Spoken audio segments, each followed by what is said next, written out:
और इतना नेक कि उसने कोई गुनाह नहीं किए थे। जब अजाब आया तो वो भी उस बस्ती में था। जिब्राइल अमीन ने पूछा, मौला उस तेरे नेक और आबिद बंदे का क्या करना, इबादत गुजार का? रब का जलाल था, फरमाया उसको भी अजाब में हिलाक करो। पूछने की हिम्मत नहीं हुई फरिश्ते की कि अल्लाह उसका क्या कसूर है। जमाने के बाद वो बस्ती तबाह बर्बाद हो गई, अजाब का शिकार हो गई। रब ताला की बारगाह में इस फरिश्ते ने पूछा, मौला उसका क्या कसूर? रब ताला ने फरमाया, वो बुराइयां अपनी आंखों से देखता था और किसी को कुछ कहता नहीं था, देखकर खामोश रहता था। तो बुराइयां देखकर खामोश रहने वाले का भी वही अंजाम है जो बुराई करने वाले का है। वो सपोर्टर है, वो खामोश ताउन कर रहा है। आज ये हालात ने हमें दीमक की तरह से गला रखा है। मेरे अजीजों, सबसे पहले मैं उन लोगों की खबर लेना चाहता हूं जो उलमा को चलाना चाहते हैं, जो बड़े बड़े नेता हो कि पैसे वाले हो, जो कुछ भी हो आप, तुम्हारा माल तुम्हें मुबारक। रदीना किस्मतल जब्बारी फीना लना इल्मुन वलिल जुहाली मालुन।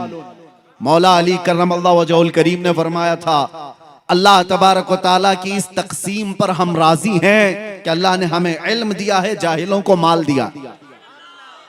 हम इस तकसीम पर राजी हैं। अल्लाह तबारक व तआला का फजल करम व एहसान अजीम है। लेकिन मालदारों से, कमेटी वालों से, जिम्मेदारों से, मैं हर जगह के इलाके वालों से, जाहिर सी बात है हमारी बात फैलती है, सबसे कहता हूं, होश के नाखून लो। आपको जिम्मेदार उलमा की गर्दन पर बैठने के लिए नहीं बनाया गया। उलमा की गर्दन पर बैठकर उनकी जुबानों पर अपने अल्फाज डालने के लिए नहीं बनाया गया है कि मौलाना ऐसा बोलो, मौलाना वैसा बोलो, मौलाना ऐसा बोलो, मौलाना वैसा बोलो, और उनके बारे में कुछ ना बोलो। और जो मौलाना ऐसा करता है, इमाम गजाली फरमाते हैं, वो उस मक्खी से ज्यादा गलीज है जो पखाने पे बैठती है। वजह यह है कि ये इल्म बेच रहा है और अपना दीन बेच रहा है माल की वजह से, मालदारों के रौब से। दोनों अजाब में गिरफ्तार होंगे। माल वाले, जितने भी मनसब वाले, आप खलीफा हारून रशीद से ज्यादा बढ़ करके तो नहीं होंगे। हारून रशीद उस खलीफा का नाम है जिसने एक जमाना ऐसी खिलाफत की है कि बड़ी बड़ी हुकूमतें उससे थरथराती थी। माल दौलत के खजाने बेहिसाब थे। अपने बेटों को, अमीन और मामून दो बेटे थे, जिस उस्ताद के पास पढ़ने के लिए रखा था, वक्त का बादशाह इमाम खलील कूफी, वो पढ़ाते थे बच्चों को, बादशाह के बेटे को पढ़ाकर चले जाते थे। एक दिन बादशाह ने देखा दूर से, वो वजू कर रहे थे और बादशाह का बेटा पानी लेकर के उस्ताद को वजू के लिए मदद कर रहा था। जाहिर से बात है, एक बादशाह का बेटा एक मौलवी को वजू करा रहा है, बहुत बड़े बादशाह का बेटा। थोड़ी देर के बाद अपने बेटे को बुलाया। जब उस्ताद चले गए, एक थप्पड़ मारा अपने बेटे को। कहा, क्या कर रहा था? हो सकता है आज के मालदार लोग इसलिए थप्पड़ मारे कि वो मौलवी हमारे औकात के बराबर नहीं है, तू उसकी क्या खिदमत कर रहा है। लेकिन बादशाह ने थप्पड़ क्यों मारा था? बेटे से पूछा, क्या कर रहा था? कहा, उस्ताद की खिदमत कर रहा था, वजू का पानी दे रहा था। और थप्पड़ लगाया और कहा, खिदमत का यह तरीका नहीं होता। एक भाई पानी डाल रहा होता और दूसरा भाई पांव धो रहा होता, यह खिदमत का तरीका होता। तुम दूर से पानी कैसे दे रहे हो? उन बादशाहों ने भी अपने बेटों को यह सिखाया था कि उलमा की जूतियों के पास बैठो, यही अदब है, ना ये कि उन पर अपनी मर्जी चलाओ। दीन का निजाम यहीं से तो बिगड़ रहा है। मिंबरों पर जो आवाजें उठती थी, हक की आवाजें, उन्हें कौन दबा रहा है? आज हम आजाद मुल्क में जी रहे हैं और अल्हम्दुलिल्लाह मुझे फख्र है जितनी आजादी के साथ हम बोलते हैं। हक बात का ऐलान करने में जब कोई पाबंदी नहीं है, तो ये कौन लोग हैं जो माल वाले, पैसे वाले, जो उलमा को अपनी मर्जी के मुताबिक बुलवाना चाहते हैं? हाँ, हालात से आप बाखबर कर सकते हैं उलमा को, हालात इस तरह के चल रहे हैं। और एक नब्बाज आलिम वो खुद समझ जाए कि उसे क्या बोलना है। कल्लिमुन्नास अला क़द्रि उक़ूली, लोगों की अक्ल और जमाने के हालात के एतबार से वो गुफ्तगू करे। लेकिन यहाँ हालात बहुत अलग चले हैं। ये जो कौम रात भर जलसे करती है, यहाँ के तो चले, हम साउथ में हैं, अभी अच्छे खासे जलसे हो करके चले जाते हैं। शुमाल हिंद में हमने देखा है रात 5 बजे तक जलसा चलाने वाले, कई शायरों को, कई बड़े बड़े मुकर्रिरीन को लाने वाले, और पता नहीं कितने कितने पैसे खर्चा करने वाले, वो अपने मस्जिद के मोहल्ले के मुअज्जिन को और इमाम को 5,000 देने को भी तैयार नहीं। उन उलमा को उसी तरह से रखा गया है। और फिर कहते हैं कि कौम के अंदर बदहाली है, कौम के अंदर ज़बूहाली का शिकार हो चुकी है, ये कौम अखलाक में गिरी हुई है। जहां से हक बात का ऐलान होता था उन आवाजों को दबा दिया गया है, उन आवाजों को खत्म करने की कोशिशें की जा रही है। ये गैरों की तरफ से नहीं, अपनों की तरफ से। इस्लाह करो। और एक बात मैं आपको बता दूं, बुजुर्गों ने फरमाया है कि माल की चर्बी जब किसी को चढ़ती है तो सबसे पहले वो दीन का मजाक उड़ाने लग जाता है, और वही फिरौन के साथ क़यामत के दिन उठाया भी जाएगा। माल आने के बाद बहुत बड़ा इम्तिहान है। हकीर मत समझो उलमा को या दीन की बात करने वालों को। न पूछ इन खिरका पोशों को, इरादत हो तो देख इनको, यदे बैजा लिए बैठे हैं अपनी आस्तीनों में। ये उलमा ही थे जिन्होंने इनकलाब पैदा किए हैं, इंसान बनाए, लोगों के मिजाज को संवारा है।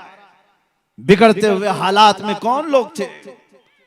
इश्क रसूल की बातें करने वाले, कुरान के पैगामात को फैलाने वाले, ये वो मुख्तसर सी जमात थी। इस हिंदुस्तान की आजादी में आपको पता है 1857 के गदर में 30,000 उलमाए कराम को दिल्ली से लेकर कश्मीर तक हर झाड़ी पर लटका दिया गया था।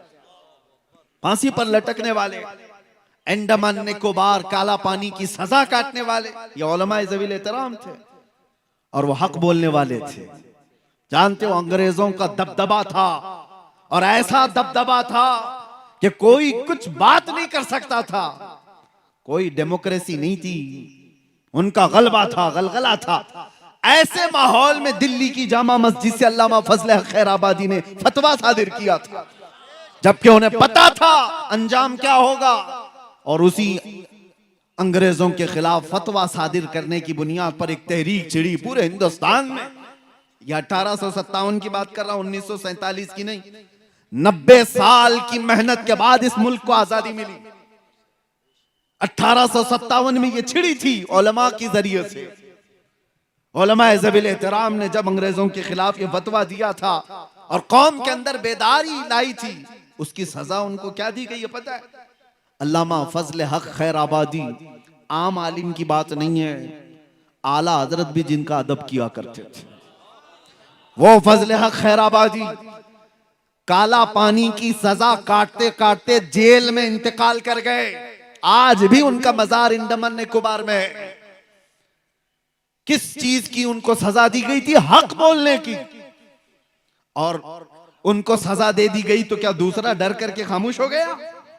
उसी जमाने में किफायत अली काफी, किफायत अली काफी को मुरादाबाद में 3,000 अंग्रेजों ने गिरफ्तार किया था।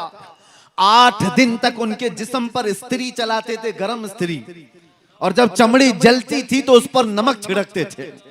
8 दिन तक उस आलिम बाअमल ने मुसीबतें बर्दाश्त की। 8 दिन के बाद अंग्रेजों ने फिर से कहा, बाज आ जाओ अपनी बातों से, जो कौम को तुम उठाते हो इससे बाज आ जाओ, हम मनसब दे देंगे, अपनी हुकूमत में कोई ओहदा दे देंगे।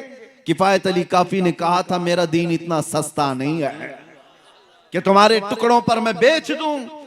इस पादाश में किफायत अली काफी को मुरादाबाद के चौराहे पर खड़ा करके फांसी पर लटका दिया गया था।